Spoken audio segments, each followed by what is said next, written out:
Success ಅನ್ನೋದು ನಿಮ್ಮ ಜೀವನದಲ್ಲಿ ಬರಬೇಕಾದ್ರೆ ಈ ಸ್ಟೋರಿನ ಒಂದು ಸಲ ಕೇಳಿ. ಜಸ್ಟು ಕಾಮಧೇನುವಿನ ಪುತ್ರಿ ನಂದಿನಿಯ ಶಾಪದಿಂದಾಗಿ ಅಯೋಧ್ಯೆಯ ರಾಜ ದಿಲೀಪನಿಗೆ ಸಂತಾನ ಭಾಗ್ಯ ಇರಲಿಲ್ಲ. ವಸಿಷ್ಠ ಮಹರ್ಷಿಗಳು ಸಲಹೆಯಂತೆ ನಂದಿನಿಯ ಸೇವೆ ಮತ್ತು ರಕ್ಷಣೆಗೆ ಮುಂದಾದ ಒಂದು ದಿನ ನಂದಿನಿ ಎಂದಿನಂತೆ ಆಶ್ರಮದಿಂದ ಹೊರಟಿತು. ಆದರೆ ಆ ದಿನ ಅದು ಅಪರಿಚಿತ ದಾರಿಯನ್ನು ಬಿಟ್ಟು ಇನ್ನಷ್ಟು ದಟ್ಟವಾದ ಕಾಡಿನೊಳಗೆ ಪ್ರವೇಶಿಸಿತು. ಕ್ಷಣ ಮಾತ್ರದಲ್ಲಿ ಒಂದು ಬೃಹತ್ ಸಿಂಹವು ಪೊದೆಯಿಂದ ಹೊರಜಿಗಿದು ನಂದಿನಿಯ ಮೇಲೆ ದಾಳಿ ಮಾಡಲು ಮುಂದಾಯಿತು. ದಿಲೀಪನ ಕೈ ಸಹಜವಾಗಿ ಖಡ್ಗದತ್ತ ಹೋಯಿತು. ಪ್ರಯತ್ನಿಸಿದ, ಆದರೆ ಆಶ್ಚರ್ಯ, ಅವನ ಕೈ ಅಲುಗಾಡಲೇ ಇಲ್ಲ. ಸಿಂಹವು ನಂದಿನಿಯತ್ತ ಹೆಜ್ಜೆ ಹಾಕುತ್ತಿತ್ತು. ಅವನು ನಿರಾಯುಧನಾಗಿಯೇ ಸಿಂಹದ ಮುಂದೆ ನಿಂತ. ಆಗ ಆ ಸಿಂಹವೇ ಮನುಷ್ಯನಂತೆ ಮಾತನಾಡಿತು.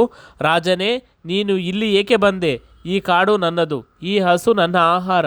ನೀನು ಹಿಂದೆ ಸರಿದು ಬಿಡು, ಇಲ್ಲದಿದ್ದರೆ ನಿನ್ನನ್ನೇ ಭಕ್ಷಿಸಬೇಕಾಗುತ್ತದೆ ಎಂದಾಗ ದಿಲೀಪನು ಹೆದರಲಿಲ್ಲ. ನಾನು ರಾಜನಾಗಿದ್ದಾಗ ನನ್ನ ಪ್ರಜೆಗಳನ್ನು ರಕ್ಷಿಸುವುದು ನನ್ನ ಕರ್ತವ್ಯವಾಗಿತ್ತು. ಇಂದು ನಾನು ಈ ಹಸುವಿನ ರಕ್ಷಕ. ನನ್ನ ಸೇವೆಯೇ ಉದ್ದೇಶವೇ ಈ ಹಸುವನ್ನು ರಕ್ಷಿಸುವುದು. ಅದನ್ನು ರಕ್ಷಿಸಲು ಸಾಧ್ಯವಾಗದಿದ್ದರೆ ನನ್ನ ಸೇವೆಗೆ ಅರ್ಥವೇನು? ನಾನೇ ನಿನ್ನ ಆಹಾರ, ಉಂಡು ಸಂತಸದಿಂದಿರು ಎಂದು ಮಾತು ಮುಂದುವರಿಸಿ, ನಾನು ರಾಜನಾಗಿದ್ದೇನೆ ಎಂಬ ಕಾರಣಕ್ಕೆ ನನ್ನ ಪ್ರಾಣಕ್ಕೆ ಹೆಚ್ಚಿನ ಬೆಲೆ ಇಲ್ಲ. ನನ್ನನ್ನು ನಂಬಿ ಒಪ್ಪಿಸಿದ ಜೀವವನ್ನು ರಕ್ಷಿಸುವುದೇ ನನ್ನ ಧರ್ಮ ಎನ್ನುತ್ತಾ ಕಣ್ಣು ಮುಚ್ಚಿದ.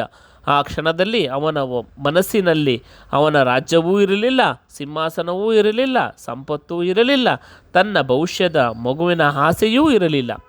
ಒಂದೇ ಒಂದು ಯೋಚನೆ ಇತ್ತು, ತಾನು ಕೊಟ್ಟ ಮಾತನ್ನು ಉಳಿಸಿಕೊಳ್ಳಬೇಕು. ಕೆಲವು ಕ್ಷಣಗಳು ಕಳೆದವು. ಸಿಂಹ ದಾಳಿ ಮಾಡಲಿಲ್ಲ. ದಿಲೀಪ ನಿಧಾನವಾಗಿ ಕಣ್ಣು ತೆರೆದು ಅಲ್ಲಿ ಸಿಂಹ ಇರಲಿಲ್ಲ. ಅದರ ಬದಲು ನಂದಿನಿ ಮಾತ್ರ ಅವನ ಮುಂದೆ ಶಾಂತವಾಗಿ ನಿಂತಿತ್ತು. ದಿಲೀಪನಿಗೆ ಎಲ್ಲವೂ ಅರ್ಥವಾಯಿತು.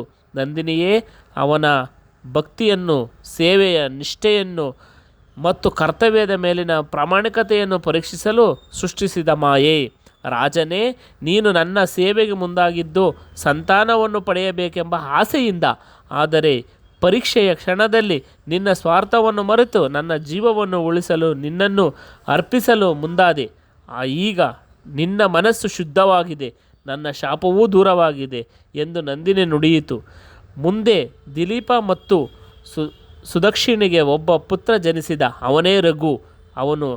ಅವನ ಹೆಸರಿನಿಂದಲೇ ದಿಲೀಪನ ವಂಶವು ರಘುವಂಶವಾಗಿ ಪ್ರಸಿದ್ಧವಾಯಿತು. ರಾಮನ ತಾತನ ಮುತ್ತಾತ ಅವರೇ ರಘು. ಈ ಸ್ಟೋರಿಯಿಂದ ನಮ್ಮೆಲ್ಲರಿಗೂ ಅರ್ಥ ಆಗೋದೇನೆಂದರೆ, ಕೊಟ್ಟ ಮಾತಿಗೆ ಅದನ್ನು ಕಟ್ಟಿಬಿದ್ದು ನಾವು ನಡ್ಕೊಂಡ್ರೆ ನಮ್ಮ ಜೀವನವೇ ಸಾರ್ಥಕವಾಗುತ್ತೆ ಮತ್ತು ಯಶಸ್ಸು ಅನ್ನೋದು ಆಟೋಮೆಟಿಕ್ಕಾಗಿ ಬರುತ್ತೆ. ತಪ್ಪು ನಡೆದರೆ ನಾವು ಯಾವತ್ತೂ ಯಶಸ್ಸು ಸಾಧಿಸೋದು ಕ್ಷಣಿಕ ಮಾತ್ರದಲ್ಲೇ ಹೊರತು ಸಾರ್ಥಕವಾಗಿ ಅಲ್ಲ, ಅದು ಮುಂದುವರಿಯೋದಿಲ್ಲ. ಅದಕ್ಕೋಸ್ಕರ ಎಲ್ಲರೂ ಆದಷ್ಟು ಮಾತುಗೆ ಕಟ್ಟು ಬಿದ್ದು ನಡೆದು ಎಲ್ಲರೂ ಒಳ್ಳೆಯದಾಗಲಿ.